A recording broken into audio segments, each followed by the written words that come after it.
Hey, how's it going? My name is Andy Monroe. Welcome back to the channel. In this video, I'm going to be walking you through a simple yet effective strategy that you can apply to your events, both virtual and in person, to increase the conversions across the board. So this helps out with event marketing, getting more people to buy tickets to your events. This also helps out getting those ticket holders to actually show up to your events. And finally, this will help you increase the amount of attendees that are converting into buyers when you present your product, service, or offer at your events. So the strategy that we're going to be talking about in today's video is leveraging curiosity. And curiosity is an extremely powerful tool for selling more tickets to your event, actually getting more people to show up to your event once they've bought tickets, and also getting more attendees to upsell into your offer. So curiosity can be leveraged in event marketing, so selling tickets, pre-event marketing, getting ticket holders to show up, and your event upsells. And the reason that curiosity is so powerful is because it creates open loops.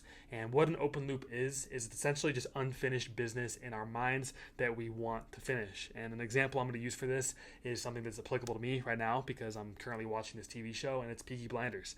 So every time I watch an episode of Peaky Blinders, they end the episode with the open loop or a cliffhanger, and it's very hard for me to stop watching and not watch the next episode so that I can see the loop get closed. And starting off with event marketing, so selling more tickets to your events, it's okay to talk about the who, the what, the when, the why, but never the how. So when you are marketing your event and all of your campaigns and all of your ads, all your messaging, it's okay to talk about the event. It's okay to talk about the problems that you're solving. In fact, you should be talking about this stuff. You want to be agitating pain, creating the gap, but you never want to expose how you are solving that problem. And of course, you can vaguely mention the how. So if I were going to be hosting an event for my business, I'd be talking about how I'm going to help you create a stronger community within your business and increase your revenue with events. But events is such a vague term. And when I say events, people start to open these loops in their mind like, okay, I've been to an event before, but like, how do I get an event to work for my business? How does he do it? Like, it seems like it's working really well for him.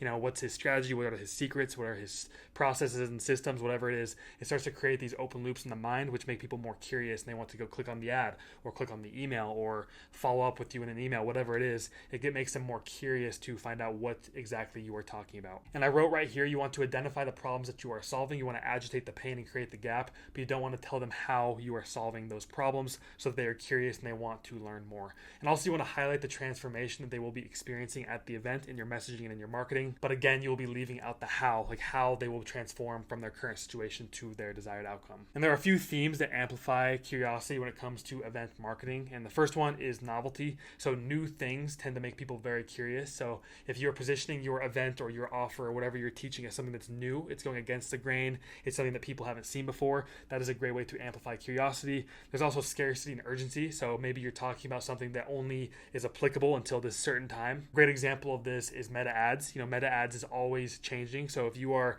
teaching people about meta ads or Facebook ads or maybe even Google ads, whatever it is, and you have found this new strategy that you want to teach people through an event, but it's only applicable until they make their next changes, that would be an example of scarcity and urgency to amplify curiosity. And of course, secrets. Whenever you're talking about the secrets to anything, maybe it's the secrets to capital raising or the secrets to meta ads or the secrets to marketing in 2025, whatever it is, that starts to create these open loops like, okay, what are these secrets? Like, do I know them? Have I heard them before? Like, will they help me? And those are all open loops and curiosity points that people want to go and show up to your events to close and to understand like exactly what you are talking about. And another one is most people are doing this wrong. So if you kind of position yourself as the contrarian, like, okay, all these people are doing something one way, but we're doing it completely different and it's working really well, that is a great way to amplify curiosity. And the last point I want to talk about is conveying transformation without actually giving the exact details on how you are going to create that transformation. If you are talking about how somebody is going to experience this amazing transformation at your event, and of course you should fulfill on this, they should actually experience this once they go to your event. But if you talk about the transformation but leave out the details and how you're going to do it, that's going to create a ton of open loops and a ton of curiosity, and it's going to make people want to go and attend your event to find out how you're going to create that transformation in them. And now actually marketing to ticket holders. So it's very important to understand that once somebody buys a ticket to your event, that's not where the marketing stops. Like, you still need to market to your ticket holders to make sure that they show up, and you want to keep the loops open. You want to keep the curiosity going. You want them to be curious as to what you're going to be teaching at your event, and the only way for them to close the loops in their mind is to actually show up to your event. Now, there are a few curiosity amplifiers that you can leverage when you are marketing to your ticket holders to get them to show up to your events. The first one is pre-event training. So when you are putting together a pre-event training for your ticket holders, it's important to engineer them to keep the loops open in their mind. So yes, you do want to provide some value. You will solve a very minute problem and you'll lay a very good foundation for them to enter into your experience. But these pre-event trainings will inevitably create open loops in their mind. And that's kind of what happens when we consume any content of any kind. Even if you're reading a book or you're watching a course, whatever it is, when you consume the content, you begin to open these loops and begin to wonder if you apply it this way, or how does it work if I do this, or how do I apply this to my unique situation. No matter how much content you deliver to somebody, it's going to create open loops in their mind and make them more curious to find out the answers to these open loops. So you want to make sure that your pre-event training is accomplishing this. So don't give them all the answers in your pre-event training. We still want to make them curious to show up to your event to actually get all the answers, but providing small nuggets of information and small amounts of value before your event will create more open loops in their mind. It'll make them more curious to show up to your event to figure out how they can close all of these loops. Another one is speaker announcements and highlights. So when you announce a speaker and you tease the topic or presentation they're going to be giving, this creates curiosity. So maybe a speaker is going to be giving a talk on how to scale your meta ads campaigns to $25,000 a month with AI. That's a very captivating hook. It's going to open up some loops and people are going to be curious and they're going to want to show up to your event to figure out what the answer to that loop is. And something else is re-emphasizing transformation without the how. So this goes back to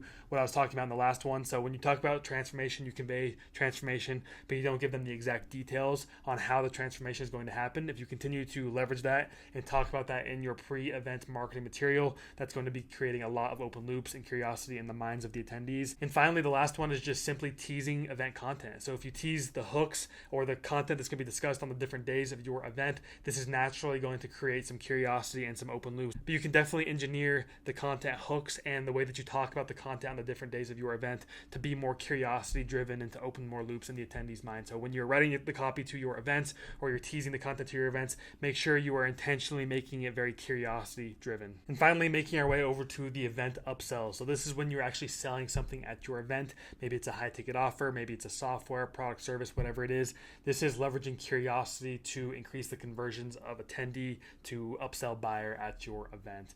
And no matter how much value you provide at your events, loops will be open. So the content, the stories, the workshop, the speakers, no matter how much in the weeds and how much nitty gritty you cover and how much value you provide to your attendees, there's always going to be open loops and more problems created for them. Now, even if you solve every single problem for them at the event itself, so going back to the meta ads example, if you do an entire workshop on meta ads, you help them build their campaign, you actually hold their hand through the entire process of building out a campaign, there's still going to be open loops. Like, what happens if I launch this campaign and it doesn't work? Or what if something breaks during the approval process with Facebook? How do I scale? How do I apply it to this unique situation? Whatever it is, no matter how many problems you solve for your attendee, it's going to create more problems and more open loops. And the way you can actually close these loops in your attendee's mind is through your offer. So at your event, you provide as much value as you possibly can. You take them on this amazing journey of transformation. You solve as many problems as you can. But what we have seen with our events is that no matter how much value you provide, no matter how deep you go, there are still going to be more problems that need to be solved for the attendee.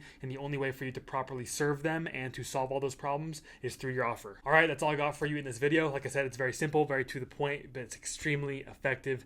So when you are building out your event, everything from event marketing to getting people to show up to your event and then selling people at your event, getting them to upsell into your offer, you want to be thinking to yourself, how can you make this more curiosity driven and how can you keep loops open in their mind as they go through the entire process, so that the only way for them to find out the answers to what you're talking about and get their problem solved is to, one, buy a ticket to your event and also show up to your event, and finally to buy your offer so that they can work with you further. Curiosity is extremely powerful, and I'm very confident that it'll help you out with your events. So if you are a coach, consultant, or course creator that is currently hosting events, both virtual and in person, but you're not seeing the results that you want, or you want to start hosting events but you just don't know where to start, make sure you click the link down below. And also, if you could like this video and subscribe to our channel, that would be super helpful. Thank you so much for watching, and I'll see you in the next video.